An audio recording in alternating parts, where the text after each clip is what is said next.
Informasi dari RRI Manado, RRI Gorontalo, RRI Tahuna, dan RRI Talaut dalam Lintas Magota.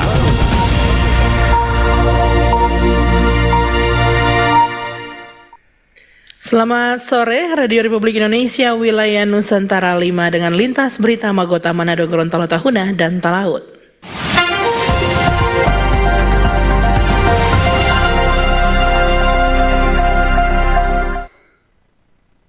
Lintas Berita Magota edisi Anda mendengarkan hari ini Selasa 26 Mei 2026, selengkapnya bersama saya Priscila Balebu. Kita ke informasi yang pertama, aplikasi pendamping bagi penyintas stroke resmi diluncurkan di Manado. Aplikasi Halo Stroke resmi diperkenalkan kepada masyarakat Sulawesi Utara dalam launching event yang digelar di Atrium Mantos 3 pada Jumat lalu. Platform ini merupakan hasil kolaborasi penelitian antara Fakultas Kedokteran Universitas Samratulangi, Monash University, Fakultas Kedokteran Universitas Negeri Gorontalo, Fakultas Ilmu Komputer Universitas Indonesia, PPDI, serta Yastroki dengan dukungan pendanaan koneksi. Tim peneliti Fakultas Kedokteran Universitas Samratulangi, Dr. Arthur Mawuntu menjelaskan bahwa aplikasi ini dirancang untuk mendampingi pasien sejak fase awal serangan hingga masa pemulihan. Nah, pada saat dia baru menjalani serangan, aplikasi Halo Stroke ini bermanfaat karena kita bisa mengakses kira-kira rumah sakit mana di sekitar pasien itu yang stroke ready. Jadi rumah sakit itu ada yang oleh pemerintah dan juga manajemen rumah sakitnya itu sudah memenuhi standar yang kita sebut sebagai stroke ready hospital. Jadi rumah sakit yang sudah mampu menangani pasien stroke mulai dari saat dia serangan awal sampai pada saat dia fase pemulihan. Selain itu, aplikasi ini juga menyediakan ruang interaksi bagi penyintas stroke untuk saling berbagi dukungan, serta memudahkan keluarga dalam mengakses informasi layanan medis secara cepat dan terarah. Peneliti dari Monash University, Profesor Juliana Sutanto menyampaikan, komitmen dukungan terhadap pengembangan aplikasi ini melalui pendanaan lanjutan.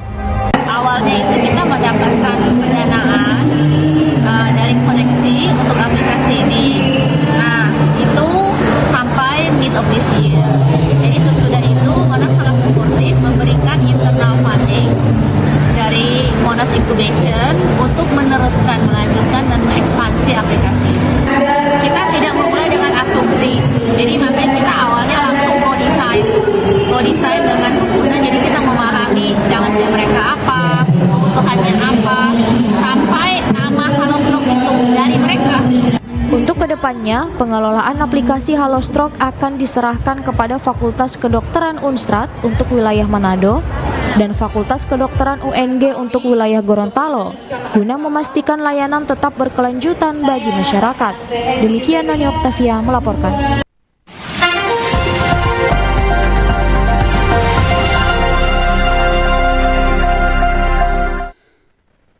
Dari RRI Manado kita beralih ke RRI Gorontalo. Anggota DPD RI melakukan kunjungan ke Gudang Bulog Gorontalo. Kunjungan ini bagian dari pengawasan terhadap ketahanan pangan daerah, sekaligus memastikan stok beras tersedia memenuhi kebutuhan masyarakat hingga akhir tahun 2026.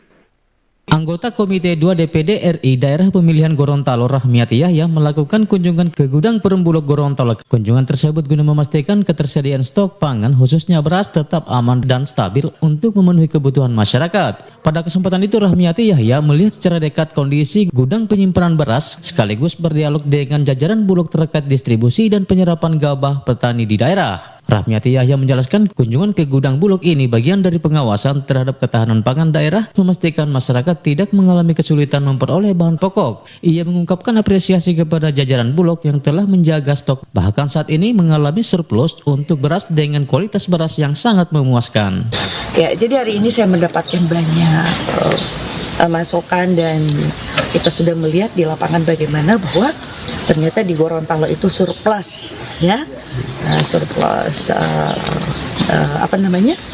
gabah dan berasnya kita lihat bagus, sangat bagus dan tidak bau. Ini yang perlu, karena ketika kita memberikan sesuatu kepada masyarakat itu pasti ada komplain. Ternyata sampai hari ini tidak ada komplain dari masyarakat, itu disampaikan tadi, dan ada penyaluran di beberapa tempat hari ini dan seterusnya.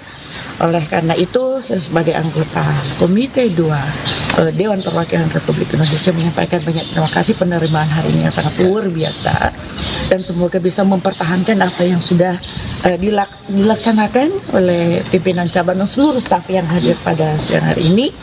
Mudah-mudahan Gorontalo tidak akan pernah kekurangan. Sementara itu, Kepala Cabang Bulog Gorontalo Laode Sulaiman memastikan stok beras di gudang Bulog saat ini dalam kondisi aman dan mencukupi hingga akhir tahun 2026. Laode mengungkapkan pihaknya terus berupaya untuk mengatasi kendala yang dihadapi khususnya pasca panen terkait dengan ketersediaan sarana dan prasarana. Ya, seperti diskusi kami tadi dengan Ibu Rahmi, anggota DPD RI, bahwa salah satu kendala kami dalam melaksanakan penugasan pemerintah, utamanya dalam rangka penyerapan gabah beras dan jagung, salah satunya adalah ketersediaan infrastruktur pasca panen. Bahwa di Gorontalo pada umumnya infrastruktur pasca panen itu, penggilingan itu masih tergolong tradisional, sehingga kualitas beras yang dihasilkan itu mungkin masih belum sesuai dengan harapan kami. Maka kami berdiskusi tadi dengan Ibu Rahmi bahwa sekiranya kami Bulog ada infrastruktur pasca panen di Gorontalo, maka lebih mudah kami melaksanakan penugasan pemerintah, penyerapan gabah beras dan jagung. Laode menyampaikan pihaknya terus melakukan penyerapan gabah dari petani serta menyalurkan bantuan pangan dan program stabilisasi pasokan dan harga pangan SPHP. Ia menambahkan Bulog Gorontalo juga terus memperkuat koordinasi dengan pemerintah daerah dan berbagai pihak terkait untuk memastikan distribusi pangan berjalan lancar hingga ke seluruh wilayah di Provinsi Gorontalo. Bobi Riawan melaporkan. Bulog! Jaya, jaya, jaya! Lintas Magota, Manado, Gorontalo, Tahuna, dan Talaut.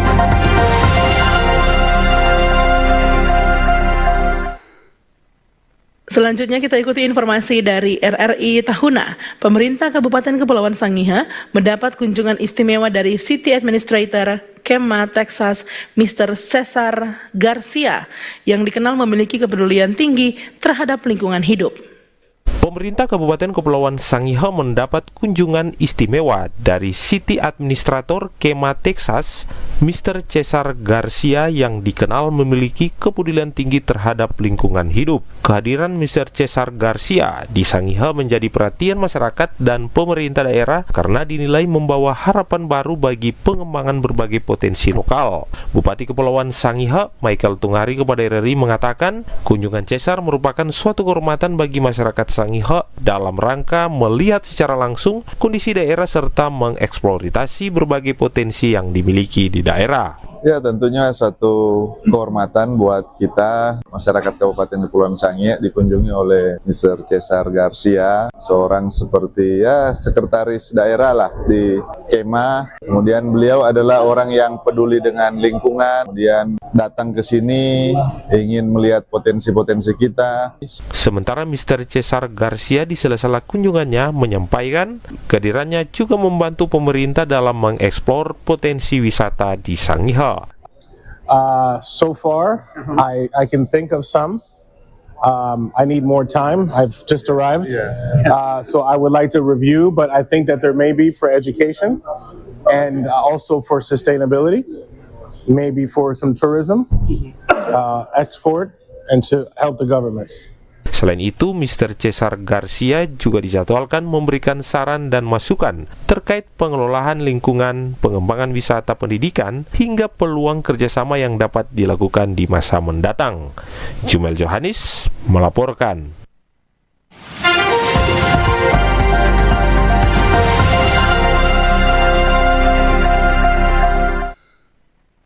Anda masih mendengarkan Lintas Berita Magota, produksi pemberitaan wilayah Nusantara 5 Radio Republik Indonesia. Kita ikuti informasi lainnya dari RRI Talaut, di mana ada pemuda gereja yang juga berperan sebagai fungsi pengawasan pemerintah daerah di tengah efisiensi penganggaran.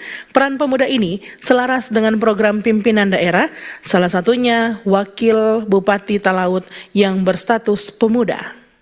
Ketua Sinode Germita Pendeta Arnold Abbas mengatakan, pemuda gereja Germita pada usianya ke-28 tahun harus lebih berperan aktif pada pembangunan daerah.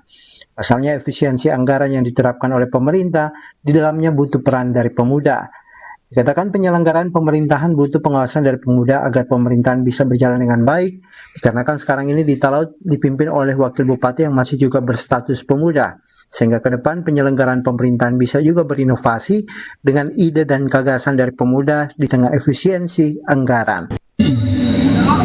Dan kebangkitan pemuda Germita untuk bangkit menjadi pemuda gereja yang menjadi terang, pembawa cahaya bagi kehidupan gereja, masyarakat, bangsa, dan negara.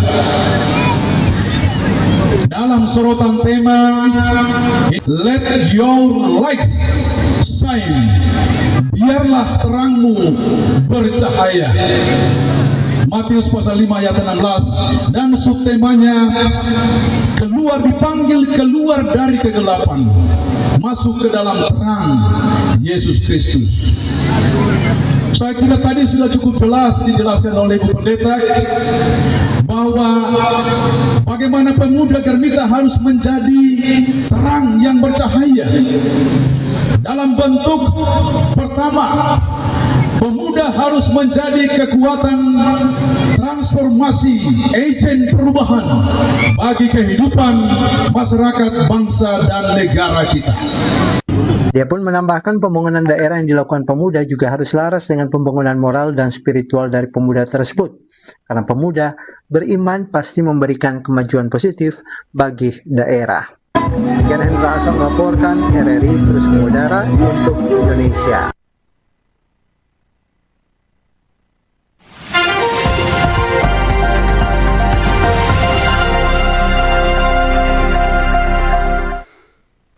Pendengar dan pemirsa RRI, informasi tersebut mengakhiri lintas berita Magota. Edisi Anda mendengarkan hari ini Selasa 26 Mei 2026. Tetaplah bersama kami, Radio Republik Indonesia, Wilayah Nusantara 5. Saya Priscila Balebu.